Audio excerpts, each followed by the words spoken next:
Are you guys ready for your next comedian?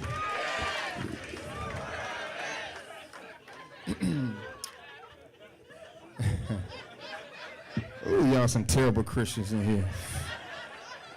Coming to the stage, an Air Force vet. His Chicago high school had a jail in it. Put your hands together for Red Cannon.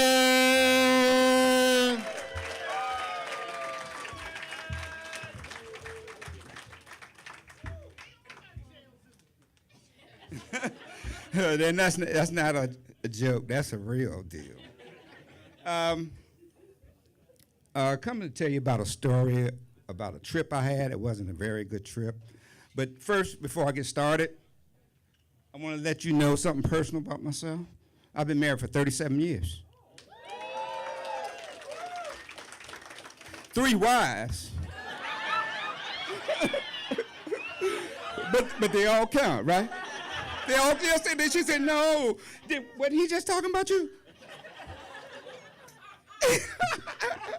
But let me get back to this story. I went to Chicago. I had to go to a funeral. And Chicago's known for its gun and gang violence. Chi-town, that's it. It's known for that violence. And I didn't know how bad it was. So I said, I got to go to this funeral. So I went online to book a round trip. And I got online, and even Southwest didn't have any round trips. I said, something going on. I called them. I said, what's going on? I said, we don't sell round trip tickets to Chicago. And then they said, ha, ha, ha, Chirac, because people don't come back from there. So I couldn't I had to buy a one-way ticket to Chicago. Went there, got off the flight, went to pick up the rental car, walked over to the rental car place. And the guy said, you have any weapons? No, I don't have any weapons on me. He said, well, an issue here, we're going to issue you one.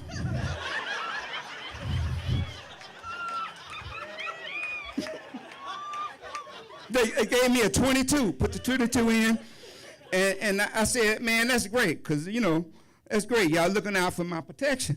He said, hell no, brother. He said, that's so you protect the car. I said, Lord. So I got in the car, went to the funeral home and walked in the front door. Walked in the front door, this guy handed me a coupon. And the coupon said, this weekend only, berry one, creamy one for free. I said, whoa, this is a rough time, right? So I found the chapel. I walked into the chapel, and there was the reverend standing there. What did I call his name? Oh, Reverend Bussercap. He had a 38 on and a vest on, and he saw me, and I was tiptoeing in because I was a little late. And he said, sir. I said, yes. He said, you must be traveling. I said, yeah. How did you know I was traveling? He said, because you got on a 22. Everybody in Chicago knows you got to have at least a 38 to get some respect, man. So he said, I'm going to continue through my sermon, and that reminds me, for the last words, I'm going to tell everybody here that if you have a gun, keep it loaded and one in the chamber at all times. And if you have a 22, he said, leave that at home, because that's only for you to shoot your family and the people you love. So, and then the choir broke out with that spiritual Chicago song, I Shot the Sheriff. So, you know, everything was over, usually was over. And I was a little hungry, you could tell I like to eat. And I said, well, I'm gonna get some money so I can go get me something to eat. I went to the ATM machine, put my code in, and the thing came up with options I'd never seen before. I said, I'm from, Virginia, we don't see that. The option A was, do you want us to disperse the money in 10s? You want us to disperse the money in 20s? Or you want us to give the money directly to them fools standing behind your ski mask? So, option C, right? I was really upset. I was upset. So I went back to the car. I said, I'm going to call my wife. She'll always give me some encouragement and stuff like that. And I said, baby, this trip is not going good. It's not going good. She said, baby, don't worry about it. I love you. come home soon, because these dishes piling up and somebody need to take out this trash. And I know you think that's horrible, because my wife waiting for me to come off a trip to do minor chores. But see, I understand her. She has a medical issue, and the doctor diagnosed it was WDS. And what? Won't do shit.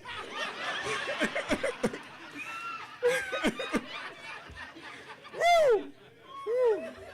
But we have a good time. We have a good time. Me and my wife have a good time. We like to role play. Well, she does like to role play. And some of the roles she likes to play is, what's the one? She likes to play a policeman and beat me with a baton. She likes to play to be an attack victim and spray me with mace. And then her favorite was pretend to break in the house so I can shoot you with my 22. But, you know, but she believes in her marriage. That's how she talks about it. You like one like that, too. She believes in her marriage, not our marriage. And she gave me a list of books to read. I don't know if she got it from Oprah's book club. I don't know where she got it from. But here are some of the books. Intelligent Techniques for You to Kiss Her Butt. You like that one? Like that one? You don't like that one? Okay. All right. Don't Speak Your Mind. That's her job. And the favorite, I just picked it up yesterday, was How to Survive Without Self-Esteem. But I love her. I understand her. You know what I'm saying. But she's not so bad. I know I'm talking about her. But when we first met, she gave me a biblical name. She used to call me Boaz. Anybody know what Boaz is? Or I won't explain it to you. But after 17 years of marriage, she still calls me the same name, but she took the bow off that. Thank you.